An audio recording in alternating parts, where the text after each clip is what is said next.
कविता अपने माता पिता की बहुत लाडली थी। 3 बड़े भाई की बहन थी। कोई भी चीज़ मांगने पर उसी वक्त सामने हाजिर हो जाती।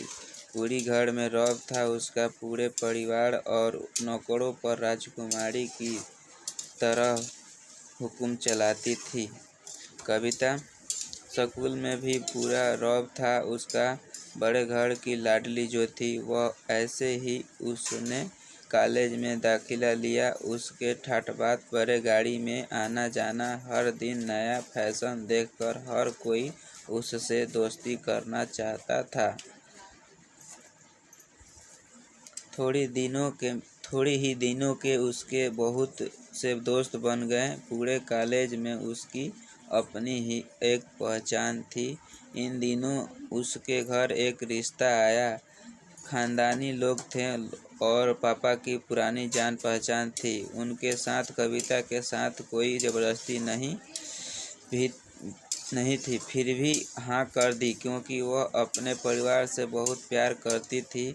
वह जानती थी कि वह लोग उसका अच्छा ही सोचेंगे। लड़के का नाम राज था। राज काफ़ी पढ़ा लिखा और समझदार लड़का था। ससुराल वाले भी बहुत अच्छे थे। ससुराल वाले में कविता में की जैसी वैसी ही थी जैसी कि मायके में कोई भी कार्य कविता की सलाह से बिना नहीं होता था।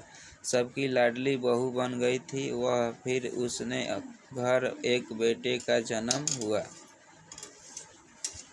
राहुल कविता को जान से प्यारा था। पोता पाकर ससुराल वाले ने फूले नहीं समाते थे। कविता कभी कभी सोचती थी उसकी किस्मत कितनी अच्छी है। उसका हर अपना उसे कितना प्यार करता है। चाहे जीवन में कैसा भी समय आए, मेरे अपने हमेशा मेरे साथ। मैं कभी अकेला नहीं हो सकती।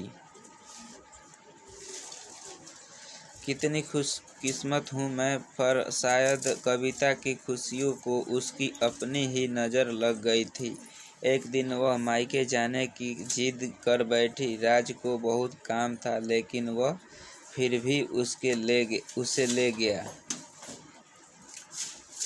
रास्ते में उनकी गाड़ी अन्य गाड़ी से टकरा गई। कविता, राज और राहुल बहुत बुरी तरह से जख्मी हो गए। काफ़ी दिनों से इलाज के बाद राज और राहुल ठीक हुए तो लेकिन कविता ठीक नहीं हुई, बुरी तरह से ठीक न हो सकी। सर पर चोट लगने के कारण वह अपनी आँखों की रोशनी खो बैठी। अब कविता की किस्मत जैसे उल्टे पांव चलने लगी। मायके वाले कुछ दिनों तक उसे फिर मिलने आते रहे। फिर कभी कभी फ़ोन से करके पूछ लेते कि अब कैसी हो। धीरे धीरे सिलसिला भी कम हो गया। ससुराल वाले की सहानुभूति भी कम होने लगी। में किसी को पास बैठने के लिए कहती तो जवाब मिलता, बहुत काम है, अब तुम कभी हाथ नहीं बटा सकती। राज भी चिड़चिड़ा हो गया था। बस राहुल ही था उसके साथ जिसके साथ हंसते खेलते उसका वक्त गुजरता। एक दिन कविता के हाथ से कुछ सामान गिर गया जिसके वजह से राहुल को हल्की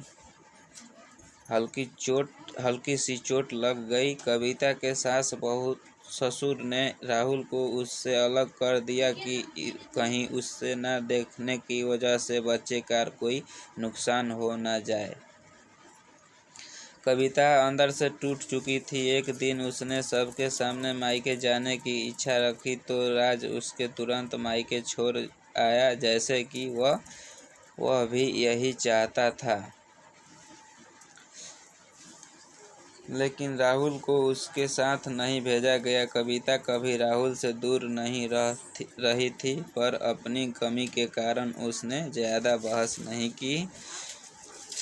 कविता को लगा कि वह 3-4 दिन वहाँ रहेगी तो थोड़ा हवा पानी बदल जाएगा, क्योंकि वह कितने दिनों से कहीं बाहर नहीं गई थी। घर वाले भी इतने दिन देख कितने खुश होंगे। कविता के घर पहुँचते पर लोग बहुत खुश हुए। खाने पीने सब कुछ कविता की पसंद का ही बना था।